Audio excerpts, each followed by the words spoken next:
In this video, I'm going to do 3 examples of solving radical equations, equations that have radicals in them. And specifically in this video, I'm going to deal with radical equations where there are 2 radicals to deal with instead of just 1. So our first example says the square root of 3n plus 12 equals the square root of n plus 8. Now when you have one radical in an equation, you isolate it or get it by itself and then square both sides. Here, we want to get one radical on each side of the equation and then square both sides. So I'm going to square the left, I'm going to square the right. Now squaring undoes a square root. So 3n plus 12 square rooted and then squared comes out to be 3n plus 12. And n plus 8 square rooted but then squared comes out to n plus 8.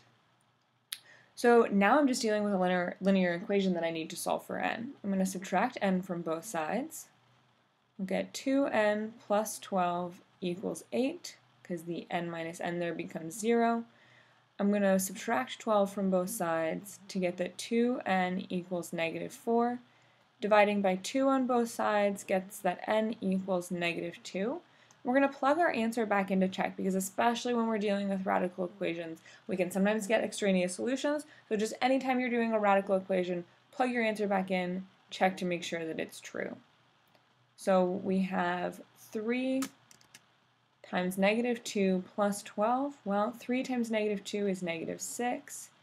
Negative 6 plus 12 gets us positive 6. And the question is that going to be the same as the square root of n plus 8? So the square root of negative 2 plus 8, well, negative 2 plus 8 is 6. So square root of 6 and square root of 6 is what both sides come out to when we plug in negative 2. So yes, n equals negative 2 is a correct solution. Our next example is the square root of 72 minus x equals the square root of x divided by 5. Again, we're going to start by squaring both sides, and that undoes the square root.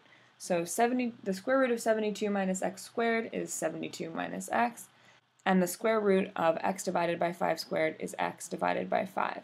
So now to solve, I have a denominator that I want to clear. I'm going to multiply both sides of the equation by 5. I'm putting parentheses around the left because every term needs to be multiplied by 5.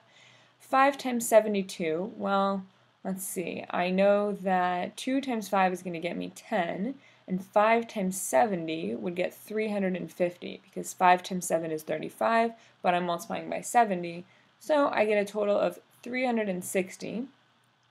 So 5 times 72 is 360, 5 times a negative x is negative 5x, and on the right we have x because the 5's canceled out. I'm going to add 5x to both sides to get all the x terms together. And I get that 360 is equal to 6x. Dividing by 6, 360 divided by 6, well, 36 divided by 6 is 6. Okay, so there's going to be 60 equals x. I should not have boxed that yet. I need to go check my answer first. Let's do that quickly. The square root of 72 minus 60 is the square root of 12. The square root of 60 divided by 5 is also the square root of 12 because 60 divided by 5 is 12. So yes, this was our correct answer. Our last example says the square root of x plus 8 minus the square root of 3x plus 8 is equal to 0. Here, the radicals are on the same side of the equation, but we need to get them to opposite sides of the equation. We need one on each side in order for squaring both sides to work out. So we're going to add the square root of 3x plus 8 to both sides, so that it'll cancel out on the left, and we will have the square root of x plus 8 equals the square root of 3x plus 8. Now we can go ahead and square both sides. Squaring both sides, we get that x plus 8 equals 3x plus 8. So to move this x over, I'm going to have that 8 equals 2x plus 8. If I subtract 8 from both sides, the 8's will actually cancel on both sides. So we'll get that 0 equals 2x.